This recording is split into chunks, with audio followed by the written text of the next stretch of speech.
Welcome back to a very special edition of the Knight Report podcast. I'm your host, Mike Broadbent. Joining me once again is my sometimes co-host, Alec and Rutgers beat reporter. Steve Pikiell will be joining the show shortly. We're going to talk everything about the upcoming basketball season, to try and answer any questions that you guys might have from the man himself, Steve Pikiell. But before we get into that, this podcast is presented to you by Knight and Day Apparel. Hey, Rutgers fans, get ready to slam dunk your style with Knight and Day Apparel. Cheer on your Scarlet Knights this basketball season in our exclusive Rutgers gear. From trend-setting designs to lifestyle garments, we've got everything you need to support your team in comfort and flair. Stand out in the crowd and show your passion for Rutgers basketball with designs that celebrate every dribble, dunk, and victory. If you use our promo code Rutgers Rivals, you can get 10% off your purchase. Don't wait. Head to Knight and Day Apparel today and get ready for gear on game day. Go Knights. I'm going to be wearing my Knight and Day Apparel tomorrow for the opening day, and I hope you guys are too. Alec and I have the matching Knight and Day Apparel shirts on right now. That was not planned, but I think it shows that we actually wear this stuff. Really exactly. We're also brought to you by BetOnline. BetOnline is the world's most trusted betting platform and your number one source for online betting. From the earliest odds to in-game live betting, BetOnline provides all the action to you, the ability to watch games as they happen. With the largest selection of odds and everything from football, NBA, NHL, and entertainment and political props, head to BetOnline today and get in on the action with America's most trusted site for online wagering. BetOnline, the game starts here. All right, one other thing before we turn it over to Coach. After the podcast is over with Pikiell, we are going to be doing our giveaway for the Ace Bailey and Dylan Harper replica high school jerseys. So if you have entered, stick around for that because we'll be announcing the winners afterwards. But without any further ado, let's bring it over to Steve Pikiell. All right, joining the show now is Rutgers men's basketball head coach Steve Pikiell. Steve, thanks so much for joining us. Guys, see how nice it is outside here? It's 24 hours away from tip-off, and, things are good here in Piscataway. Knock on wood, healthy. We're healthy, and most important thing, start the season off healthy. Absolutely. It's been a very buzzworthy offseason. Just talk about what it's been like, manning the wheel for the offseason that's been probably unlike anything you've probably experienced as a head coach before. What are you talking about? This has been a quiet offseason, things as normal here in Piscataway.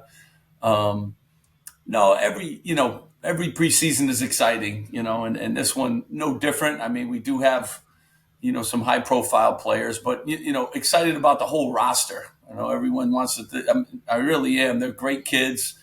They came here in this world of college athletics. They picked Rutgers. They had a lot of choices. Every guy nowadays has a lot of choices, and they picked us, and they've been here, and they've been really good together. They've worked hard, and I think they're more than ready to start the season. Although we know too the challenges ahead. There's a ton of challenges you saw last night in the open. It's tough. It's tough early in the season. A lot of newcomers, a lot of new faces, no scouting reports on other teams. So the early part of the season is always the toughest part. And, it'll be really tough for us. We're playing a Wagner team that was in the NCAA tournament. They picked to win their league.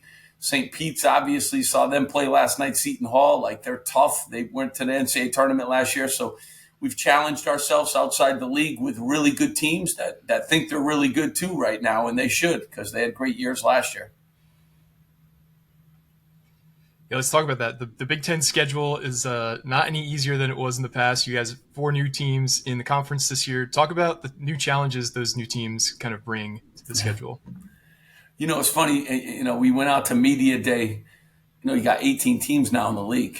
You got unbelievable coaches, a lot of new faces. So normally when you go to media day, you've seen Cassius Winston for 4 years play. And then he's at media day, and so you're very familiar with the guys. This year, a totally different feel. There were a lot of newcomers. Everyone brought whatever transfer they got. So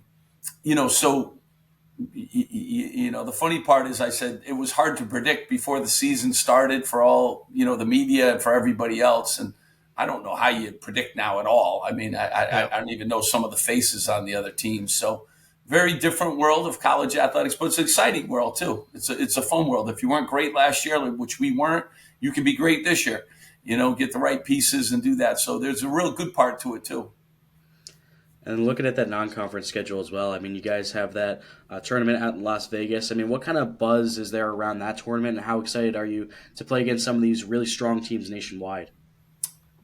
Yeah, I mean, again, our league is strong, so we're going to play, 20 games against, the best teams in the country. So our schedule always is, and now with the non-conference schedule, I don't like going on the road, Alec. I like playing here at Jersey Mike's. I really do. We've worked very hard to get a home court advantage, and so every time we continue to take our team away from Jersey Mike's, I don't know if that's the greatest thing for us, but obviously going to play in a high-level tournament out there. Obviously, we're playing Princeton, a high-level team. We're playing Seton Hall. That game is always unbelievable. Wagner's picked to win the league. St. Pete's went to the NCAA tournament.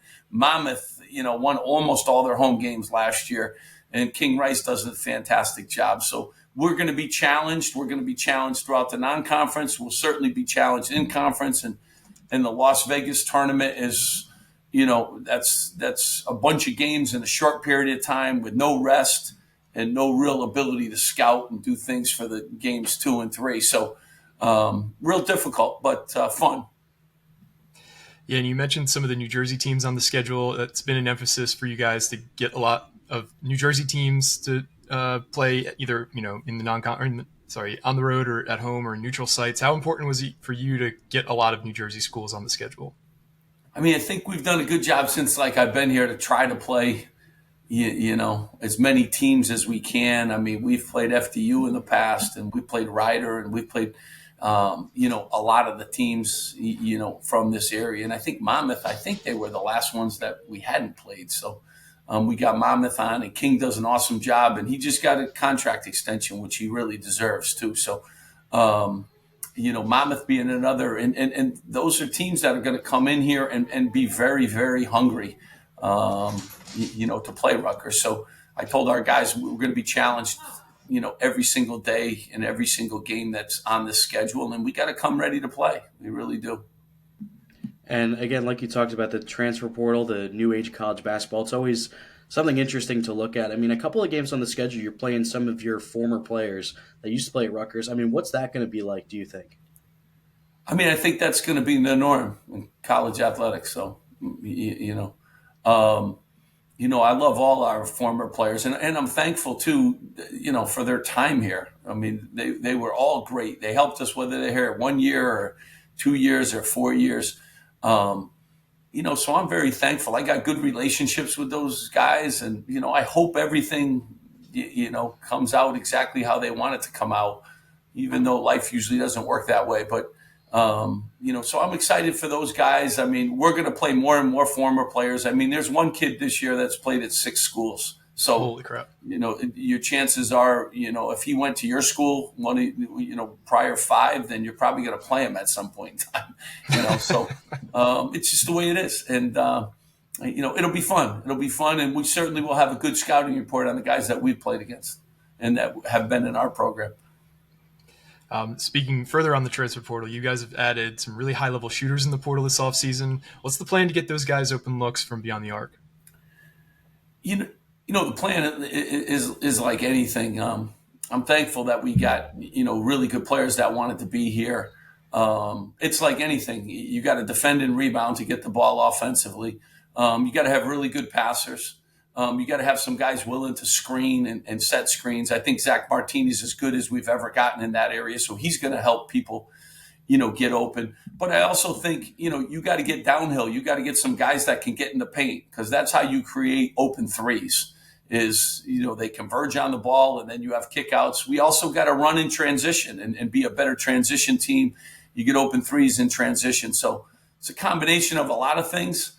The fact that these guys come in with reputations as shooters, was a good thing. But, the other teams are trying to not let them be 3-point shooters too. So I think sometimes in the media and when people talk about basketball, they don't understand the other team is well coached, and they're trying to take away the strengths that players have.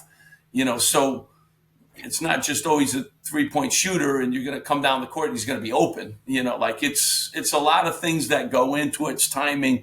It's, players doing a good job of getting open. It's players doing a good job of screening. It's players getting to the right spots when guys penetrate. So it's way more complicated than just get your guys who shoot threes open. The other team knows, and I talked to Zach Martini about this. He spent 1 week not allowing Cliff to get an offensive rebound last year. That's all they talked about. And when we played Princeton, he did not let him get an off. Now, he had a week to prepare, too. That helps. And he didn't have 1 day to prepare.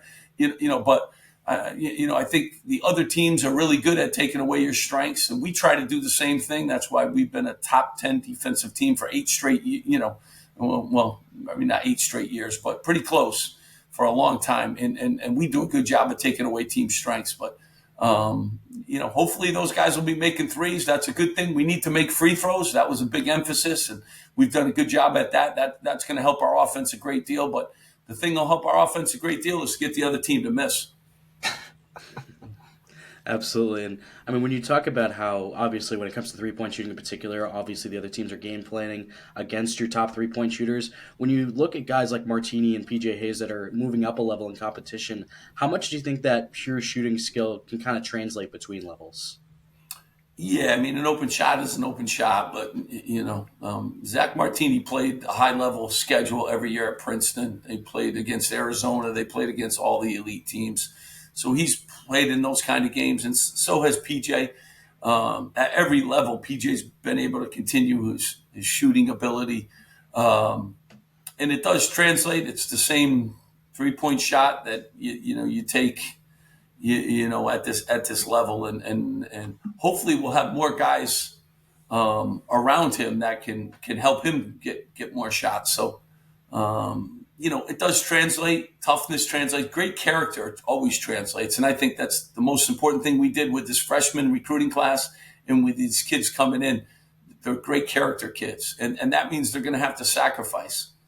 Sacrifice minutes, sacrifice games, sacrifice their role, to make the team win. So great character translates. Three-point shooting usually free throw shooting translates. So hopefully those things all will translate in our favor this year. There's a lot of positives to take from the St. John's Rutgers charity scrimmage that you guys had last month.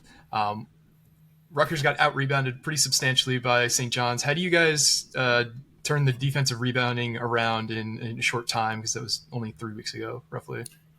Yeah, I mean, first, you have to improve in every area. At this time of the year, we gave up 91 points. So, there's a lot of issues. We turn the ball over a great deal too in the game, but that's what's to be expected. I think, you learn a lot in the games. Obviously St. John's pretty good too. So you got to give the other team pretty good. The kid, their big kid Zuby played at Kansas, and he's older than our guys, and he's a good player. And, obviously Coach Pitino's a really good coach, but I think he learned a lot about his team. I think we learned a lot about our team. We're 0-0 too. So the game, can only help you. I think it was good to get some butterflies out of our guys and play in public. That's always a hard thing to do. I mean, there's still 5 freshmen that have never played, college basketball. So I think that's important, and, to do that before your record really counts. And, so we learned a lot from that game. I think we've had good practices. Do I think we're a great rebounding team right now? No, I don't know if we're great at anything right now. But I think if I talk to 363 coaches, I think they'd all say the same thing. We're still figuring it out too. And we got 9 new pieces of the puzzle. And Emmanuel really didn't play that much last year, because of his injury. So, J. Mike played some real minutes, and then Jeremiah in his 10 games played some real minutes. And after that, all first-time guys. So, we'll continue to figure it out, which I think is good. But this group is a working group. Their work. Yeah, and you've talked a lot about trying to get that more up-tempo offense too. How difficult can it be to balance trying to crash the glass on defense while also getting your guys up in transition on offense? Yeah, I mean, you saw it at St. John's. We really ran, and that's one thing that we were able to do. Now, when you're giving up that many second shots, that takes away a lot of opportunities to run, because the more you're taking the ball out of bounds, the slower your fast break is. You know what I mean? So you got to get teams to miss, and then they miss with some long rebounds. You're already closer to the other end of the floor. And we have multiple ball handlers, which I think is a real advantage for us to be able to run. I mean, Ace can handle the ball. Jeremiah can handle the ball.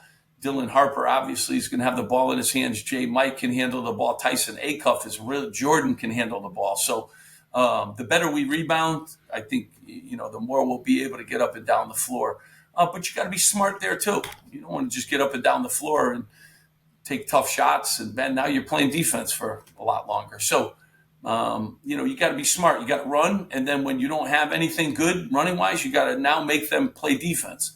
And, so you got to get a real feel for the game and being smart about when you run and how you run and who runs and all those things. But, we have multiple guys that can do some things in the open court, and that's a real advantage for us this year over last year's team. Do you think there'll be fewer post entries given the structure of the roster this year? I mean, we didn't have a lot of post entries last year either, but, we're more versatile. I do like our post guys. Lathan Somerville can score around the basket. So can Jordan. He can, I like our guards. I think Dylan Harper could score around the basket. I think Ace can score around the basket. So, those things depend, and they also depend on the team you're playing.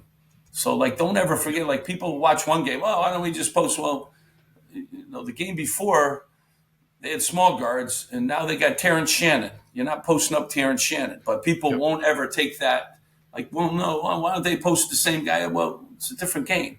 Terrence Shannon will not be posted up, but, by a smaller, guard. So, take advantage of what the other team is and how many days you have to prepare to. That factors in, So there's a lot of things that factor into, post ups and to different things. Do they double down in the post? Do they front you in the post? Do they, So it's not just as easy as throw the ball in the post.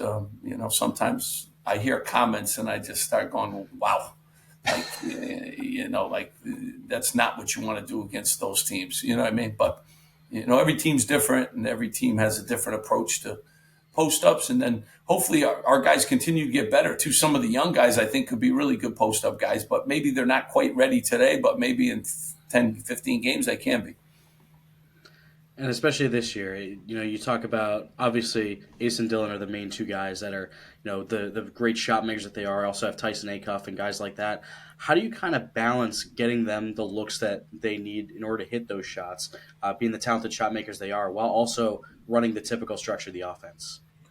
Yeah, I mean, that's always a problem. I mean, the more talented you are, the more opportunities you get. Those two guys, first of all, they're really good passers. So the more they have the ball, the more guys move off the ball. They have ability, and they're really good finishers at the rim.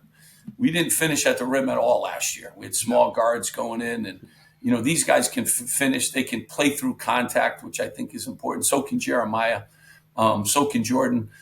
So you just get different opportunities throughout what your sets are. You try to have enough time to prepare. These early games, you got no film on teams, so it's very different. People always, they're looking at scores last night. And they're like, this game was good. When you have no film on a team and they got 7 newcomers who all played in different systems last year, there are some challenges, what you can take advantage of and what you can't. And, so early games, I don't really look at the results of early games as much as other people will say, holy cow. And, and then I'll say, did they have 2 tapes of us and we have no tapes of them? Did they have 3 tapes of the other team and they have, okay, that's why that score is probably a little closer than people may think. But the great part of college athletics is you better come every night. It doesn't matter who you are. I mean, Zach Martini's talking to our team about we love these games. We didn't want to go play Lafayette. We wanted to play Rutgers.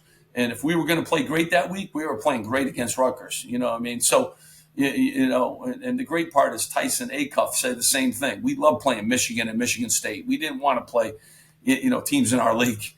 So if you understand the mentality of, your opponent, sometimes you can understand, where these games end up going, where they go. Yeah, definitely. Over the course of your time as the coach, your program's kind of prided itself on player development and defense. Given you have 9 new players in the program, has your approach changed at all this offseason to get guys ready to play in your system? No, it hasn't. I mean, we're going to hope these guys stay for 4 years because you'll really see their development over the course of 4 years. I don't know if that's going to be the case moving forward here anymore, but I mean, that's okay. We're going to still do what's best for the players. Lathan Somerville has lost 30 pounds. So his development started the day he got on campus, physically and mentally. And, he's made tremendous strides. Dylan Grant has made tremendous strides. Ace weighed in at 212 yesterday. Made tremendous strides. Dylan Harper now he's healthy and has had a good fall, but made tremendous strides. But I think PJ's made great strides too. He's learned our defense. He's picked it up. I think Zach Martini's made tremendous strides. We let him shoot mid-range stuff. He couldn't shoot mid-range stuff at Princeton. It was a 3 or a layup. That was that's how they play. That's their philosophy. He's got like a good mid-range game. So I think the development has come, and hopefully if they stay for a couple years, you'll really see that. But I'm into that. My staff's into it. I'm blessed. I got a great staff. None of them went in the transfer portal, which I think is great. My staff has chances too all the time to leave, and they stayed. So, I think we're going to continue to treat the players great and demand a lot from them, but hopefully help them become better basketball players. And in that same vein of defense, I mean, you talk about a guy like Jordan Durkheck, who won the Defensive Player of the Year in his last conference, played primarily in the 2-3 zone. What has that adjustment kind of been like? And, I mean, you like to throw a zone out there at some points, too. Do you kind of see Jordan kind of leading that as well? Yeah, I mean, Jordan's just unique. He's first of all, he's a really good competitor. He's a multi-position guy, which helps us. He's real physical. He's 6'6", too. He's big. Like, you don't realize he's big. Like, he can guard people at all positions. And, yeah, defensively, he brings, and we play zone. So, like, we mix it up. We play a ton of full court. I know people don't realize this. We played all last year. That's what, we mix it up. We try to take advantage of some of the strengths that we have. And he certainly is a guy at the top of our 2-3 zone that, brings some experience there, too. And I think that's what we did the best job of in the portal, like bringing in experienced guys. Jordan's played a lot of minutes. He's played against a lot of teams. He's played a lot of zone. Martini, man-to-man and mixes it up. All his experience is playing in the Sweet 16. Guarding the starting center for Indiana, who was the starting center at, Arizona. Playing a 7'1" guy, even at his size, he causes different problems for those. He's not 7'1". Everyone will call that out. But, yeah, sometimes it's really hard for those 7'1" guys to play against guys like him. So he's a unique guy, at the 5. Cliff always loved playing against the guy that was 7 feet, just like him. But then those smaller guys cause different problems for your 5s. So, their experiences that they've had, Tyson Acuff being the 7th leading scorer in the country, being double teamed in games and being guarded differently, helps our guys, So we wanted experience. We knew we were bringing in 5 freshmen, and we wanted to add experience in the portal. And those guys got a lot of experience. You mentioned not losing any of your coaches into the portal, but you did gain one. Your longtime assistant, Jay Young, has returned to the staff. Talk about the impact he has made this offseason on the program and how happy you are to have him back on the staff. Yeah, I mean, I was happy. Mike Sasso got a job at Ithaca, a Division III school, and he's doing a million things there, which he did a million things for us. So was happy. He wanted to, get on the road, and he wanted to be a part of basketball, and he gave us some great years here. So we miss him. But like any time a position changes, we try to upgrade and we try to get, some great people. Obviously, Jay brings a ton of experience. He's another guy we got in the portal that has tremendous experience, and he's worked with big guys in the past, and he does a great job with that. But he does a great job. I mean, he's been a head coach. He's been to the NCAA tournament. He was a Division II head coach before I even hired him at Stony Brook University. So brings a lot to our program. And just like TJ Thompson and Smoke has done an unbelievable job, recruiting trail, and Brandon Knight's fantastic. Those guys are, just fantastic, and they all bring, real strengths to our program. Have you noticed any differences or anything he does differently on either a daily basis or kind of a big picture thing for Jay Young after having that experience as a Division I head coach from when he was here before to now? Yeah, I mean, listen, Jay knows Rutgers too, and you got to navigate this university too, and so he comes in ready to run. Like there's no jogging and figuring it out to get to him to sprint. He already understands, and I think when you're a head coach, you see all the headaches that head coaches have, and anytime you get a guy that can take some of those headaches off your desk, it's a great thing. But Jay's a winner and a worker, and that's what I try to recruit. Those are the kind of players I try to bring in here. Good character people, just rock solid. And I think that's what I have as a staff. And, we also know the challenges. Jay Young, when you're a head, you know the challenge. It's hard to win any game. Yeah, and now with all the computers and the metrics, like people you press a button and it spits out the results. I'm like, oh my God. I don't know. Last time I checked, you better fight through 100 ball screens, and if you don't, you got to. I don't know what the computer's telling people, but it's real work, it's real sweat, it's real sacrifice, it's real preparation, it's playing through injuries, it's getting guys to, be unselfish, accept roles, and every game a different role. Like Jay Mike, you got to guard this guy today. He's totally different than Terrence Shannon. You're going to be guard. Like you got to get guys to understand that. And by the way, you got to get these kids to go to class and pass 15 credits and, go to tutoring and then get in the film room and then get in the medical, get with Rich so that their bodies are taken care of. And then they got to handle the mental part of it. Like, the phone's telling them A, B, and C. And there's a lot, I love it. There's a lot of challenges. I don't know if everyone quite understands the challenges that are in front of players, but that's part of what we try to do as a staff, try to help them through all those different challenges and be focused on the things that are going to help them the most. Yeah, totally. You kind of touched on how each game is its own game plan, and you're going to do certain things against certain players you wouldn't do against others. So I kind of want to set the table there. But do you anticipate to experiment more with lineups this year, given how many new players you have, and maybe play more small ball or something like that than you have in the past, or is it going to be all game plan dependent? Yeah, I mean the nice part is you have that opportunity. Last year we had to play small ball because we were small, so we never had a choice to play big ball. So very different. I mean, we can play E and Ace and Martini and Jordan and, Dylan Harper. That's a 6'6" and up lineup all the way across the boards, and then we can go with Tyson Acuff and we can go with Jay Mike and we can go with Dylan Harper at the 3 and, Ace at the 4 and Martini at the 5. So we can do a lot of different things. I appreciate that we have that ability this year. Jeremiah gives us another guy too. We can play the 1, the 2, the 3. He can even guard 4, so we can play Jeremiah at the 4. Each game is different, and it's offensive game plan, it's defensive game plan. Sometimes this is the best team for defense. This is the best team for offense. Doesn't necessarily mean they match. But I like the fact that we can put older guys with younger guys. We can go very fast. We got athleticism. If we want to put an all-athlete team out there, we can go with some speed and some quickness at every spot. So, it's nice to have that. We didn't have as many options last year, and we were banged up too last year with Mawat Mag being hurt most of the season, and some of our other guys, but.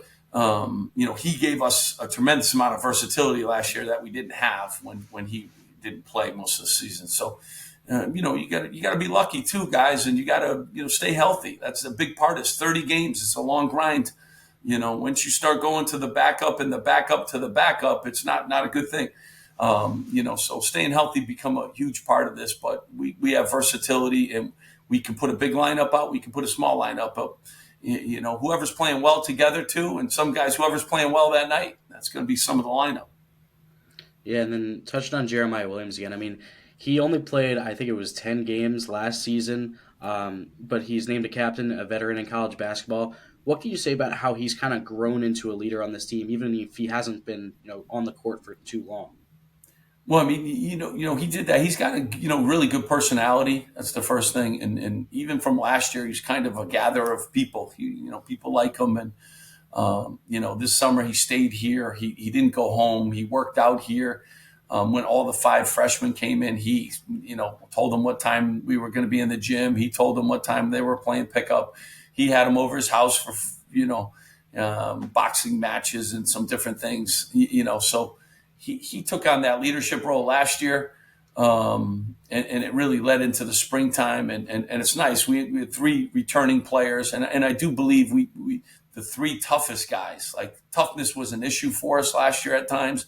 I think these were the 3 toughest guys, physically and mentally, with J. Mike and with Emmanuel. So to have them back and be leaders, from day one, I think was really important. And he leads verbally. I think J. Mike and Emmanuel lead by example. They work hard. They're hard workers and they're very good teammates. So, that threesome, has been very good. And I think very much improved too. Those 3 guys have improved. And I think that's part of the development that we've done with our team.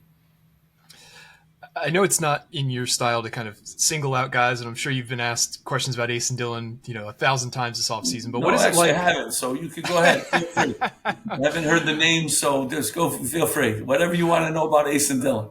What's it just been like having 2 guys who have as much attention that they do, who have the skills, people are calling them potentially number 1 picks in the NBA draft? What's it just been like having them on your team, just generally? What? First of all, they're workers, and that's the first thing. They're from great character kids. They wouldn't be here if they didn't have great character. They went to one high school. They played for 1 AAU programs, and they picked Rutgers. And I think they picked it they wanted to get better. Like, that's something we believe in. They want a great college experience, and we're going to sell out the rack and do those things. But I also think that they saw the development in guys that have come here in the past. So, they've been fantastic. They really have. They bring a great energy. They're in the gym. They like to be in the gym. They're from great families. So, I like answering questions about them. I mean, they've been great, and so excited to have them. They give us a versatility and an athleticism that, we haven't had, and they have fun with it. And they come to practice, they smile, they stay after practice and work out. So they've been great, but they're 18 years old. They're going to go through the first game. They were nervous in the first scrimmage. People, I don't think they're nervous because everyone talks about them no, they're just I'm nervous the first game. I've been doing this 20 years. I get nervous. It's just, they got to go through those steps too, and they've been real positive, and they're fantastic passers and really good teammates. So they bring a lot to us, and I'm thankful that they're here and looking forward to, an exciting 6 months with them. Yeah, and you talk about just the fact that they're still kids too. How do you think the staff has helped not just Dylan and Ace, but all 5 of the freshmen kind of acclimate to not just the college game, but also kind of just the college experience in general? Yeah, well, I mean, part of experience, they got to go through it too. There's no. You got to go through your first scrimmage. You got to go through your first game. You got to go through the first guy going to try to elbow them when they cross over the half court. You got to kind of go through it. You got to go to your first class. You got to get your tutors. You got to lift weights and be sore. You got to, do more conditioning than you're used to. You got to do more workouts. So kind of got to go through it. And I think the veterans have helped them because, they were all sore last year when they went through their first lift.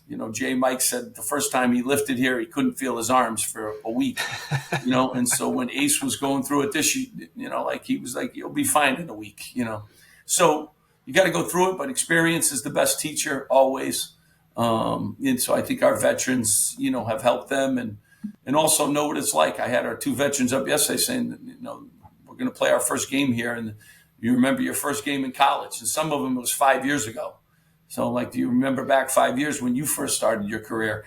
Remember, that's what these guys are going to go through too. The same thing that you did. And now you're veterans, you're in your 5th year. So, it's no big deal. But, the experience that the veterans can share with the young guys helps them a great deal. What do you think the ceiling is for a guy like Lathan Somerville? I mean, he's a guy who's in a center's body but has the skills of a guard. What do you think the ceiling is for him both this season and kind of in the future? Yeah, he's already just improved a great deal. You got to really learn how to work in college. You got to learn how to, there's more eyes on you. There's more film. There's more. He's got to learn how to play college defense without fouling. Fouling's a huge thing. It's a huge thing for always the freshman class because in high school they don't play enough defense to foul anybody usually. So I think that's important, but. If Lathan keeps improving and has the right approach and he's coachable, he's another guy from a great family. He has a chance to be really good. But you also got to learn he's going to be going up against some 25-year-old centers. Like he's a teenager. That's not easy sometimes. A guy got 6 years on you. That's a little bit of an advantage that guy has. So. You got to go through it, and he's working hard. He's lost a tremendous amount of weight, and his conditioning is really taking a nice turn so that he can help us. Yep. Steve, you've been really generous with your time. Opening night is tomorrow night, 6 p.m. at the Jersey Mike's Arena. You guys going to be there? I'm going to be there. I'll be there too. I appreciate you guys being there. Let's get everyone out. Let's get our students out. Let's make it an exciting night, at Jersey Mike's, and one of many this year. Absolutely. Another memorable season under Steve Pikiell and the Rutgers men's basketball team. I want to thank him once again for joining. This has been another edition of the Knight Report podcast. Signing off. I want to thank Coach Steve Pikiell once again for joining the pod. I promised the giveaway to happen, and we're going to do that now. Thanks to everyone who entered the contest. We had almost 25 new 5-star reviews on Apple Podcasts, and that helps the podcast grow significantly. So I want to thank everybody who commented in the YouTube videos as well. But without further ado, let's do this contest. So I'm going to share my screen with the giveaway wheel on it. So we got all you guys here with the Apple Podcast next to it, and then everyone from YouTube as well. Let's scroll too far. So the way it's going to work is we have 2 winners. If you are one of the winners, please contact Richie. Email him. His email address is ruritchie@gmail.com. And we have 1 Ace jersey and 1 Dylan jersey. The first winner will have their choice, and the second winner will get whatever is left over. But without further ado, let's spin this wheel. The first winner in our contest, in our Rutgers Madness giveaway, is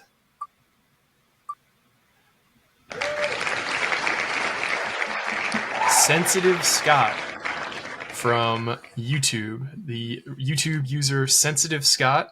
You have won. Congratulations.